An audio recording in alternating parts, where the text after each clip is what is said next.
নমস্কার বন্ধুরা, আরবিপি চ্যানেলে আপনাদের সকলকে জানাই স্বাগতম। চলে এসেছি শুভ বিবাহের নতুন একটি আপডেটস নিয়ে। আজকের পর্বে শুরুতেই আপনারা দেখতে পাবেন সুধা মনে মনে এটাই বলছে, আজকে এই বাগানটা সুন্দর করে সাজিয়ে আমি এটাই প্রমাণ করে দেব যে ভালোবাসা আর বিশ্বাস দিয়ে সব কিছু জয় করা যায়। এইদিকে তরিতা ছাদের দরজাটা বাইরে থেকে লাগিয়ে দেয় এবং সেটা বলে বসুবাড়ির মুকুটটা সেটা তো এখন আমারই হবে। তেজ তার ছোটকাকে বলে, বিয়ের দিনে আমি সুধার অতীতের ব্যাপারটা জানতে চেয়েছিলাম, আর এইদিকে বাড়ির সবাই, বাবা, ছোটকা, ঠাম্মি সবাই অপেক্ষা করছিল আমাদের জন্য, আর আমি তাদের মুখ রাখার জন্যই আমি এই বিয়েটা করেছি। আমার কাছে আর কোনো উপায় ছিল না, আর এই বিয়েটা নিয়ে আমার পরিবার খুব খুশি ছিল। আর তুমি তো জানো আমি যা কিছুই করি আমার পরিবারের খুশির জন্যই করি। সেদিন যদি আমি বিয়েটা না করতাম তাহলে আমার পরিবারের সম্মানটা কোথায় গিয়ে দাঁড়াতো তুমি ভাবতে পারছো? আর বিয়ের দিনে আমি জানতে পারি, তখন তেজ ছোটকাকে এটাই জানায় যে বিয়ের দিন সে কী করে সবটা জানতে পেরেছিল সুধা ডিভোর্সি। ছোটকার কাছে ক্ষমা চাই। বলে, তুই ক্ষমা চাইছিস তেজ? তুই এই বিয়েটা করে তুই যে কাজটা করলি সেটার জন্য আমার বুকটা ভরে গেছে। এরপর তেজ বলে, মানে? এরপর ছোটকা বলে, মানে এটাই, তুই এটা প্রমাণ করে দিলি যে তুই সত্যিকারের এই বাড়ির যোগ্য ছেলে। পর তেজ বলে, মানে তুমি এটার এগেনস্টে নেই? ছোটকা বলে, না একদমই না, আমি এটার এগেনস্টে নই। সত্যিই তো, তুই যদি সেদিন এই বিয়েটা ভেঙে দিতি তাহলে আমাদের পরিবারের মান সম্মানটা কি থাকতো? আর তার চাইতে বড় এই কথা যে তুই একটা মেয়ের সম্মান রেখেছিস। I am so proud of you Tej, I am proud of you. পর এই কথাটা বলি ছোটকা তেজকে জড়িয়ে ধরে। পর তেজ বলে, আমি শুধু এই বিয়েটা ঠাম্মির পছন্দের মেয়েকে করেছি, কিন্তু ঠাম্মি এই প্রথমবার মানুষ চিনতে ভুল করেছেন। পর ছোটকা বলে, ভুল কিসের ভুল? তখন তেজ বলে, এই বিয়েটাই তো একটা ভুল। এরপর ছোটকা বলে, ধুর, আজ পর্যন্ত এই পরিবারের জন্য অনেক কিছু করেছিস, কিন্তু তার মধ্যে তুই এই বিয়েটা করে যেই কাজটা করেছিস সেটা হচ্ছে সব থেকে ভালো কাজ। তুই এই সবটার মধ্যে ভুলটা কোথায় খুঁজে পাচ্ছিস সেটাই তো আমি বুঝতে পারছি না। তেজ বলে, উনি ডিভোর্সের কথাটা আমার কাছ থেকে, বাড়ির সবার কাছ থেকে লুকিয়েছেন, এটা তো মিথ্যে। এরপর ছোটকা বলে, তুই কি কখনো জানতে চেয়েছিস সত্যিটা? এরপর তেজের মনে পড়ে যে সুধা কিছু একটা বলতে চাইছিল কিন্তু সে সেটা এড়িয়ে গেল। তারপর ছোটকা তেজকে এটা বলে, দেখ মা তোর জন্য কীরকম মেয়ে চেয়েছিল, সংস্কারী, সে যেন গুণী হয়, আর সুধার মধ্যে কি এই সব গুণগুলো নেই? এরপর তেজের মনে পড়ে সুধা ওই গুন্ডাদের হাত থেকে তেজকে বাঁচিয়েছিল।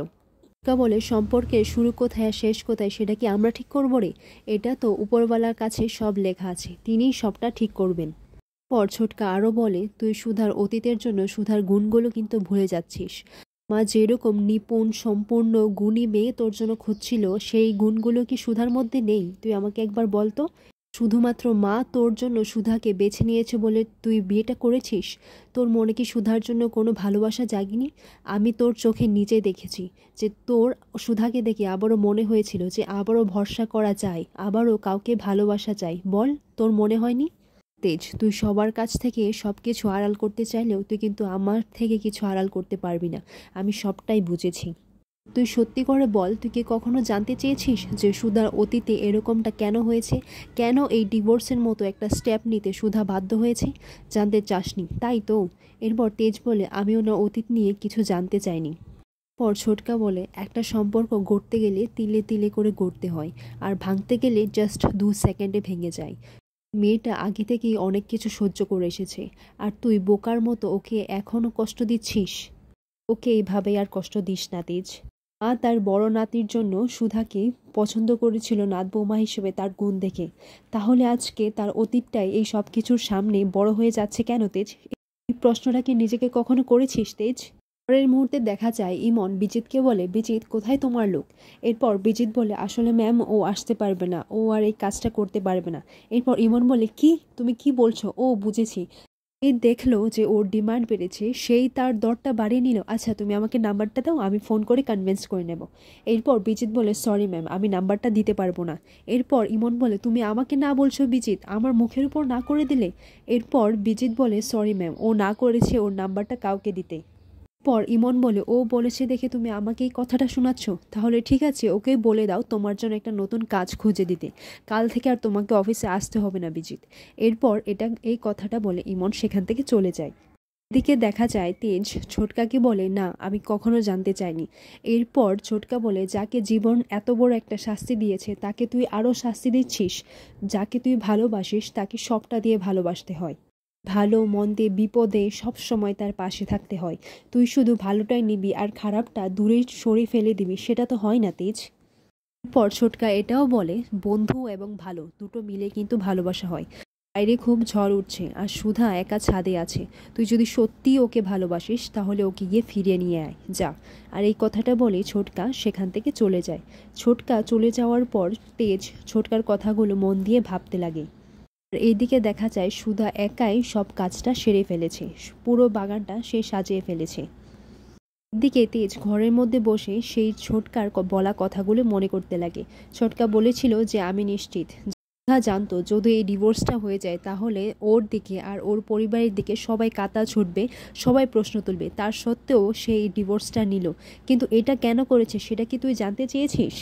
আর আজ যখন সুধা তোর জীবনে এলো, তুই তার জীবনটা সুন্দর করে দেওয়ার বদলে তুই তার জীবনটা ধুলে মিশিয়ে দিচ্ছিস।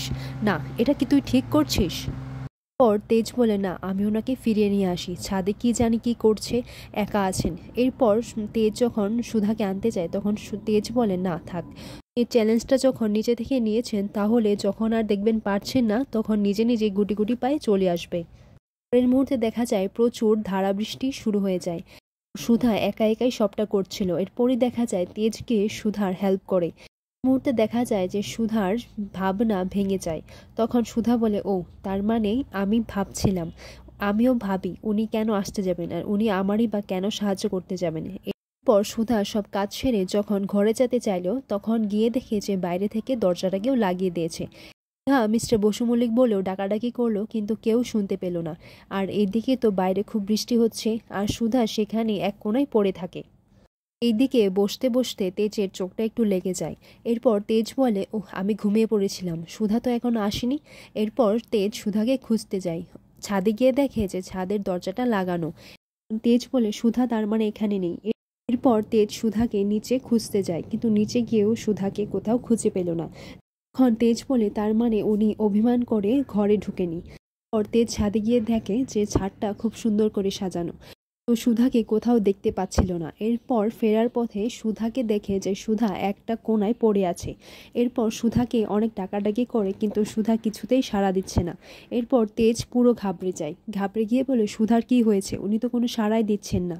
এরপর সুধার গা ধরে বলে, সুধার গা তো পুরো গরম হয়ে আছে, তার মানে উনার তো জ্বর হয়েছে। পর তেজ সুধাকে ঘরে নিয়ে যায় এবং ঘরে নিয়ে গিয়ে সুধাকে শুইয়ে দেয়। তখন তেজ এটাই বলে যে ওনার এই অবস্থায় তো জ্বরটা আরও বেড়ে যেতে পারে। কিন্তু পর তেজ বলে, এখন আমি কি করি? আমার উচিত হয়নি সুধার কথাটা মেনে নেওয়ার। আমি কেন যে সুধার কথাটা মানতে গেলাম, এখন আমার জন্য সুধার এই অবস্থা হচ্ছে। আমি কি যে করলাম। সব বলে তেজ রিগ্রেট করতে থাকে। পর তেজ বলে, ওনার কষ্ট হওয়াতে আমার কেন কষ্ট হচ্ছে, আমার বুকের ভিতরটা কেন ফেটে যাচ্ছে। পর তেজ সুধাকে বারবার ডাকার চেষ্টা করছে কিন্তু সুধার কিছুতেই হোশ ফিরছে না। তেজ এটা বলে, ওনার তো কোনো জ্ঞানই নেই, তাহলে এই শাড়িটা কি করে বদলাবেন উনি? পর তেজ বলে, আর দেরি করলে চলবে না, আমাকেই যা করার কিছু একটা করতে হবে। আর আজকের পর্বটি এখানেই শেষ হয়।